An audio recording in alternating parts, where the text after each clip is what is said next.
বিশ্বনবী দোয়া করতেন, আল্লাহুম্মা জাআলনি সাবুরা ওয়া জাআলনি শাকুরা ওয়া জাআলনি ফি আইনি সাগীরা ওয়া ফি আয়ুনিন নাসি কাবীরা। আল্লাহ, আপনি আমারে ধৈর্যশীল বানান, আপনি আমারে শুকরগুজার বান্দা বানান। আল্লাহ, আমার চোখে আপনি আমারে ছোট বানান, গোটা বিশ্বের মানুষের চোখে আপনি আমারে বড় বানান। আল্লাহ বলে, আমার ইবাদত যদি করতে পারো, দুইটা জিনিস দিয়ে আমি তোমাদেরকে ধন্য করব। এক হলো ক্ষুধার সময় খাবার দিব, দুই হলো বিপদের সময় নিরাপত্তা দিব। আল্লাহু আকবার। আল্লাযী আত'আমাহুম মিন জু ওয়া আমানাহুম মিন খাউফ। ক্ষুধা যখন লাগবে তখন আমাদের রিজিকের ব্যবস্থা করে দিবে কে? ওয়া আমানাহুম মিন খাউফ। বিপদের সময়, ভয়ের সময় আমাদেরকে সিকিউরিটি দিবে কে?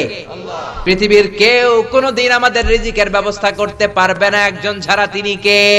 কারণ পৃথিবীর এই যে বড় বড় বিজ্ঞানীরা মাইক বানাতে পারে, মোবাইল বানাতে পারে, কম্পিউটার বানাতে পারে, কিন্তু পৃথিবীর সব বিজ্ঞানীরা মিলে একটা বাচ্চা বানাতে পারবে? একটা সন্তান বানাতে পারবে?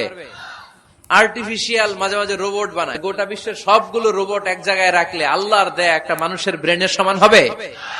এই পৃথিবীর সবচেয়ে পাওয়ারফুল কম্পিউটারের নাম হচ্ছে দি ক্রে-1 সুপার কম্পিউটার। আমেরিকার মিলিটারি বেজে বিভিন্ন ম্যাথমেটিক্যাল ইকুয়েশন ড্র করার জন্য এই কম্পিউটার তারা ইউজ করে।